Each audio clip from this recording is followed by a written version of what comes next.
Welcome, viewers, to a pulse-pounding dive into the heart of an alien invasion, where time itself becomes the ultimate weapon.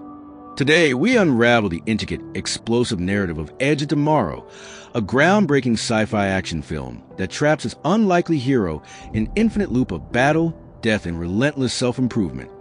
Our story centers on Major William Cage, a spineless public relations officer, utterly out of his element, who finds himself not only on the front lines of devastating war, but reliving the same brutal, deadly day over and over again. The year is 2025. Humanity is teetering on the brink of extinction. Earth has been overrun by an enigmatic and terrifying alien race known as the Mimics. These tentacled, agile creatures operate as a formidable hive mind, having swiftly conquered most of continental Europe. The last bastion of human resistance is a United Defense Force, a global military coalition desperately fighting to push back the encroaching alien tide. We are first introduced to Major William Cage, a man whose battlefield is the press conference. He's a silver-tongued media liaison, adept at spinning narratives and dodging direct combat. Cage's audacious attempt to sidestep a frontline assignment backfires spectacularly. He awakens, disoriented and handcuffed, in the chaotic maelstrom of Heathrow Airport, now transformed into a sprawling, gritty military staging ground. Stripped of his rank and dignity, he's been summarily demoted to a private and assigned to a grunt unit, slated for immediate deployment. Here, he has a less-than-pleasant introduction to Master Sergeant Farrell, a grizzled, no-nonsense drill instructor who sees right through Cage's pampered exterior. Farrell immediately assigns him to J Squad, a motley crew of battle-hardened, cynical soldiers who hold absolutely no illusions about Cage's combat readiness or lack thereof. Their initial interactions are laced with disdain and suspicion. Despite his frantic protests and pathetic attempts to explain the situation, Cage is forcibly swept up into Operation Downfall, humanity's desperate, all-or-nothing invasion of France, designed to reclaim captured territory. He's shoved into an armored exosuit, a heavy, cumbersome piece of combat gear he's never trained with, and loaded onto a dropship. The landing is an unmitigated disaster, a slaughterhouse disguised as an invasion. The Mimics, particularly the highly aggressive and lightning-fast Alphas, unleash hell, swarming the beaches and tearing through human forces with terrifying efficiency. Amidst the deafening explosions and desperate cries, Cage, fumbling with his unfamiliar exosuit, witnesses a legendary figure, Sergeant Rita Vertasky, the celebrated Angel of Verdun. She moved with unparalleled grace and lethal precision, an ethereal force of nature cutting through the alien ranks. In a moment of pure panic desperation, completely by chance, Cage manages to engage and fatally wound a unique Mimic Alpha. As the Alpha thrashes in its death throes, it erupts in a shower of iridescent blue blood, drenching Cage just before a massive explosion consumes him. But instead of the cold embrace of oblivion, Cage jolts awake. He's back at Heathrow, lying exactly where he started, reliving the exact same morning. He's utterly bewildered, then terrified. He tries to warn Master Sergeant Farrell and J Squad, babbling about the future, but they dismiss him as delirious. He's trapped. He's forced to endure the horrific invasion and his own gruesome, repeated deaths through countless cycles of death and rebirth. A flicker of hope emerges. He observes Vertasky closely and notices subtle cues, a strange awareness in her eyes, as if she knows something. Each time he resets, he makes a beeline for her on the battlefield, desperately trying to get her attention, slowly, painfully, try and convey his impossible situation. Finally, after an untold number of deaths and increasingly desperate attempts, Vertasky recognizes his unique predicament. She grabs him, not with disdain, but with an urgent purpose, and instructs him to find her immediately when he next wakes up. She reveals her astonishing secret. She too possessed a time-looping ability after an encounter with an Alpha at the Battle of Verdun, a phenomenon she calls being reset. She lost the ability only after receiving a blood transfusion in a field hospital. Vertasky explains that the Mimic's power stems from their central consciousness, the Omega, which uses its alphas as conduits to reset time whenever one is killed, giving them an unparalleled tactical advantage. Cage, by killing an alpha and getting its blood directly into his system, has inadvertently synchronized with this power.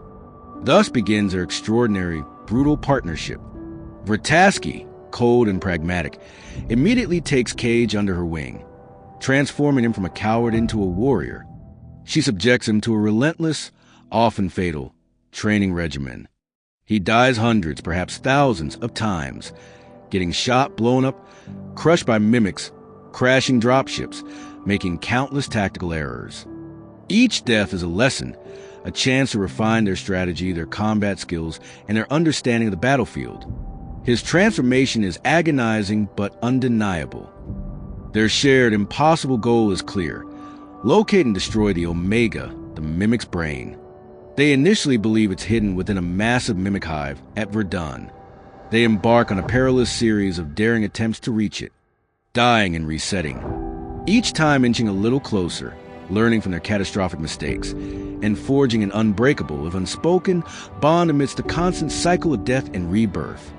Despite their countless efforts and sacrifices, their repeated failures to reach Verdun force a grim realization: the Omega isn't there. A new theory emerges. The Omega has relocated its central consciousness. Using their unique temporal advantage, they infiltrate General Brigham's heavily guarded office to retrieve a prototype device, a crucial mimic tracking system. The stakes are incredibly high. A single mistake means a reset. With the tracker, their worst fears are confirmed. The Omega is in Verdun. It's deep beneath the iconic Louvre Museum in Paris, a cunningly hidden, highly protected stronghold. Knowing this is their final desperate chance, they make a bold decision. Cage, no longer the craven PR man, delivers a passionate, heartfelt plea to J-Squad. He reveals his impossible secret, and the squad, having witnessed his unbelievable transformation from a liability to a leader over countless loops, albeit without their own direct memory of it, agrees to join them on what is essentially a suicide mission. Their loyalty, earned through Cage's unseen struggles, is absolute. The team initiates their daring, no-return assault on Paris. The city is a desolate, war-torn landscape, a testament to the mimic's destructive power. The fight is apocalyptic, brutal, and relentless. Explosions rip through the ruined streets as mimics swarm from every direction. Many a J-Squad fall. Their sacrifice is critical, creating precious openings that allow Cage and Vrataski to press forward, their resolve hardened by the losses. They finally reach the Louvre, descending into its cavernous depths where the Omega pulsates, a grotesque, massive bioluminescent core, protected by an overwhelming swarm of mimics. With their forces dwindling, Vrataski makes the ultimate sacrifice. She creates a desperate, suicidal diversion, drawing the attention of the mimic horde. Arm a belt of grenades and detonate them within the Omega's core, unleashing a cataclysmic explosion. But not before, in a final ironic twist, Cage awakens with a gasp, but this time, the feeling is different. He's back on the transport helicopter, soaring towards Heathrow, but crucially, it's a point in time before his initial demotion, before the loop even began for him. The Omega's destruction has had a profound ripple effect, resetting the entire timeline to a moment where the mimics are no longer a threat. Across the news screens and public broadcasts, reports confirm the unbelievable. The mimics have gone inert. He arrives at Heathrow, which is now calm, bustling, and orderly, completely devoid of the military chaos he's endlessly endured. He sees Master Sergeant Farrell and the full J-Squad alive and well, joking amongst themselves. Then, his gaze falls upon Sergeant Rita Vrataski. She is alive, vibrant, and walking purposefully.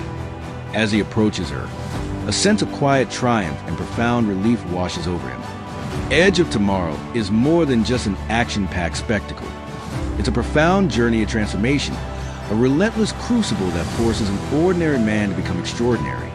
It's a testament to the power of resilience, the strength of an unlikely partnership, and the unwavering human spirit that finds courage even when death is a daily, inevitable occurrence. Major William Cage, the ultimate reluctant hero, fought not just an alien invasion, but his own profound fears and inadequacies, dying countless times to truly live and become the singular force humanity desperately needed, all thanks to a day that simply refused to end. thank you for joining us on this recap of Edge of Tomorrow. If you were gripped by this story, make sure to like this video, subscribe for more content, and leave a comment below.